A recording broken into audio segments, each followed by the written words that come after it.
29th. At 7 in the morning, the emperor took 2 tonic pills. At 3 p.m., he was seized immediately after his repast with a dry cough, extremely fatiguing. He attributed it to the use of pills and took advantage of that pretense to prescribe them entirely.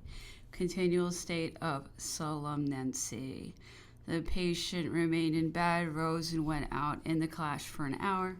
Usual bath. 30th. The emperor was in the same state as yesterday, with the exception of the cough, which had ceased. He refused to take any remedy, even a bath. I attempted to combat his resolution. What hopes can I entertain? What beneficial effect can I expect from medicines? Doctor! Nothing useless should be done. December 1st. The emperor was a little better. He rode out in the calash. I endeavored to revive his recollections by speaking to him of the effect produced by his return from Egypt. It is true, said he, that it was incalculable. It restored confidence to the troops and hope to the generals who, condemned, dismissed, beaten, only aspired to avenge their defeats and to escape from the ignominious yoke of a handful of lawyers who were hastening France to her ruin. I appeared to them like the Messiah. Everyone hailed my arrival with blessings, but the man of all others to whom it was most acceptable, because he lamented most deeply the misfortunes of our country, was Championnet. He immediately wrote to the directory and tendered his resignation. Look for his letter. I did so, and read. Headquarters, Cody, 4th October, 1799. Championnet, General-in-Chief to the Executive Directory. I've just heard, in an authentic manner, citizens directors of the safe arrival of General Bonaparte in France, and I've hastened to communicate this intelligence to the Army of Italy. Mine order of the day. It has diffused joy and hope in every heart, and I am certain that the army will again march from victory to victory. If it is again guided by that hero, his name carries terror in the ranks of the enemy and doubles the courage of our soldiers. It is for him to raise up the prostrate tree of liberty on the spot where he himself planted it, and to make the tyrant of Austria tremble a second time upon his tottering throne. In requesting you, citizens directors, in the name of our country, of the army, and of the liberty of Italy, to entrust the command of the army to General Bonaparte, I beg you will accept my resignation. The burden's too heavy for me, and I shall be sufficiently rewarded for all the efforts I have hitherto made to assure the triumph of the Republic and the liberty of my countrymen, if I can again contribute to render our dear country free and happy. Championnet. Second, the emperor was in a state of deep languor and complained very much of the pain occasioned by the issue, which, however, presented a satisfactory appearance. Third, Napoleon evidently much better. Fourth, same state. Fifth and sixth. The emperor's health goes on improving. Seventh, he was well and applied himself during 2 successive hours to serious occupations without experiencing the least inconvenience. At 9 o'clock, as the weather was fine, he expressed a wish to take an airing in the open calash, but having been too much exposed to the heat of the sun, he came back extremely tired and with a violent headache. I advised a pediluvium. He then told me that he had been suffering for the last 3 days with a kind of strangury, tepid bath of half an hour's duration. Towards evening, the patient experienced an acute pain in the head. He was in a state of profound melancholy and almost continual solemnancy. Pulse weak and nervous. General sensation of ailing. Eighth, the emperor was a little better, but he was still gloomy and restless. I endeavored to divert his mind by recalling the recollection of men who had, I knew, been dear to him. I pronounced the name to say, he was full of devotedness, generous, and tormented by the passions of glory. His death was one of the calamities that befell me. He stopped. I was at a loss how to renew the conversation. I hazarded a word respecting the victories which this general had gained in Egypt. He would have conquered anywhere. He was skillful, vigilant, daring, little regarding fatigue, and death still less. He would have gone to the end of the world in search of victory. I had, besides, chosen for him lieutenants worthy of him. Billiard was equally qualified for the cabinet and the field. He directed the irrigations, encouraged cultivation, and dispersed the base. He was agriculturalist, governor, captain, and as much dreaded by the Mamelukes as he was agreeable to the sheiks. He commanded the vanguard of Alexandria at Cairo. He had the option of all the privations to which we were exposed, but nature had gifted him with an undaunted courage. The desert did not alarm him. He restrained the truths which many others were exciting to rebellion, and ever remained devoted to the cause. I was aware of his capacity and of his fidelity, and wished to take him to Syria, but Desaix remonstrated against my doing so. He was anxious to preserve Belliard, and I therefore did not remove him. Brave Desaix! He was much grieved at the faults committed by the Directory, and at the great preparations they had made for offensive warfare. The intelligence of these reverses, answered he to me, when I announced to him that war had again broken out in Europe, has not surprised me, but has been the subject of considerable affliction to me.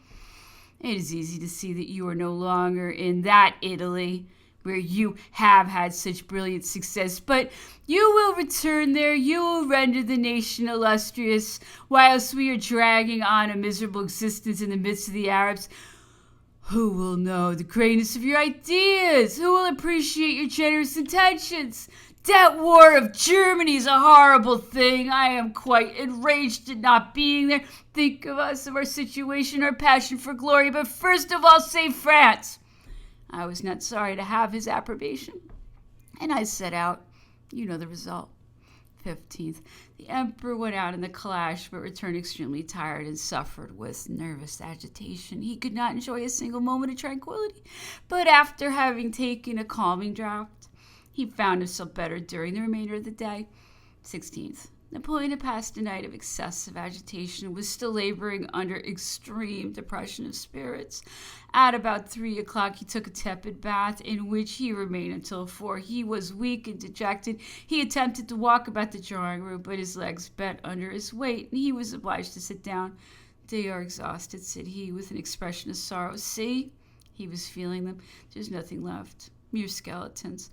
I endeavored to persuade him that their emaciated state was a consequence of the disease, and did not prognosticate anything as to the final results.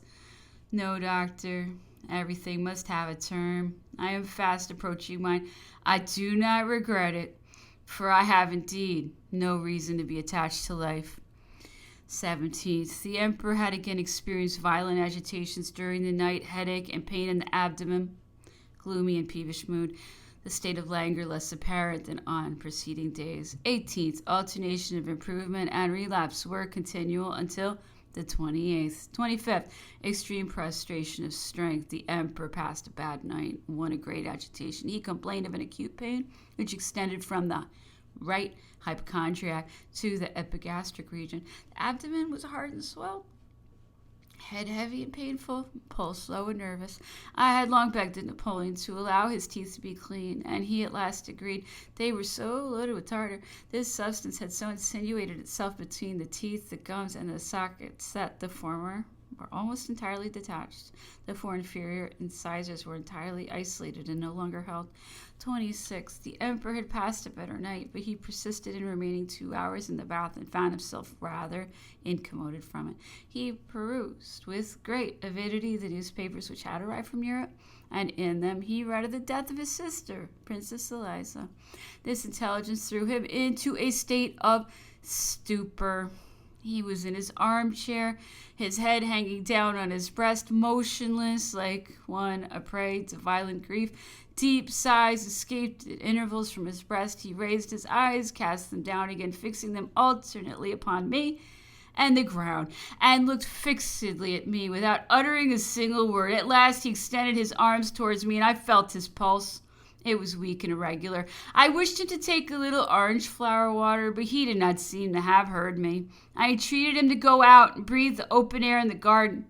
"Do you think," said he, in a low and altered tone of voice, "that it can relieve me from the state of oppression under which I am laboring?" "I do, sire, and at the same time I can entreat your majesty to use also the beverage I have proposed to you." He consented, and after having tasted it, a considerable quantity, escaped his mouth. His sighs became less frequent and less deep, and he was seized with hiccups. I again presented the glass to him. He drank a second time and felt relieved. You wish me to go into the garden, be it so? He rose with difficulty and leaning on my arm. I am very weak, said he. My trembling legs can hardly support me.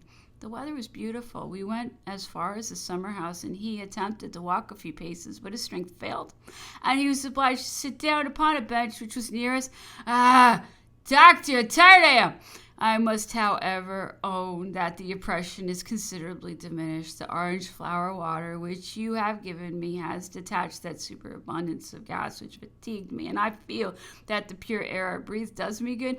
I had never, to this day, experienced any pain in the stomach, and I did not know that air could lodge there in such considerable quantity. It is true that having never been ill and never having taken any medicines, I am not likely to know much of these matters, and the state I am now in appears to me so extraordinary that I can hardly conceive it. He was silent for a few minutes and then resumed. The papers announced that Princess Eliza died of a nervous fever, and that she had appointed Jerome guardian of her children. What do physicians understand by nervous fever? I told him. Did you know Princess Eliza when she was Grand Duchess of Tuscany? Yes, sire. She had become extremely delicate and assured me that if she had given way to her ailings, she would have been constantly confined to her bed, and that it was only her great activity that had upheld her and kept her alive. For my part, I am of her opinion, and think that a life of activity is always favorable to health in men as well as animals. I have tried the experiment upon my own self, and you may now observe the consequence of a contrary regimen. Eliza, from her infancy, was proud and independent. She was a match for every one of us. She was endowed with abilities and a prodigious degree of activity, and knew the affairs of her cabinet and states as well as the most skillful diplomatist might have done. She conducted the Department for Foreign Affairs, and although she felt a reluctance in being obliged to apply to my ministers, she corresponded directly with them and resisted them often, and sometimes even obliged me to interfere in the discussions. Being, however, lively and of acute feelings, she was easily moved. The least obstacle or opposition was sufficient to excite her anger, but that anger was almost immediately dispelled, for Eliza's heart was excellent, generous, and elevated. She was fond of luxury, cultivated sciences and arts, and had the ambition to exercise a kind of superiority over her sisters. She wished to be above them in authority, as she was in age. I know not how far the news of her death must be credited in the manner related in the newspapers, but what appears to me unfounded is that she has appointed Jerome guardian of her children. To render that admissible, it must be supposed that Bacciocchi is either dead or absent, or otherwise he is their guardian. By the right of law and nature, have you known Prince Bacciocchi? I have seen him sometimes, but have never spoken to him. What was the opinion entertained of him at Florence? He was looked upon as a good kind of man, who did not apply himself much to affairs and only sought to enjoy the advantages of his situation. That opinion was a correct one. He was always very fond of retired life, and never liked to trouble himself about anything but his own person. His peaceable disposition formed a singular contrast with the active, unquiet spirit of Princess Eliza. Do you know how many children she has left? She was delivered of a pretty little girl in Tuscany and of a boy in the Venetian states. I do not know whether she has any children since. The emperor rose, leaned upon my arm, and looking steadfastly at me, said, You see, doctor, Eliza has shown us the way. Death, which seemed to have overlooked my family, now begins to strike it. My turn cannot be very far distant. What think you? Your Majesty is not yet near the term of your existence. You are still destined for some glorious enterprise. Ah, doctor, you are young, full of health. But I have no longer any strength, activity, or energy left. I'm no longer Napoleon. You endeavor in vain to revive hope, to recall life on the point of escaping. Your cares without avail against fate. Its decrees are immutable, its decisions without appeal. The first person of our family who will follow Eliza to the grave is that great Napoleon, who here drags on a miserable existence, who sinks under its weight, but who, however, still keeps Europe in a state of alarm. It is thus, doctor, that I consider my present situation. Young as you are, you have a long career before you, but for me, all is over, and I repeat that my days will soon end on this miserable rock.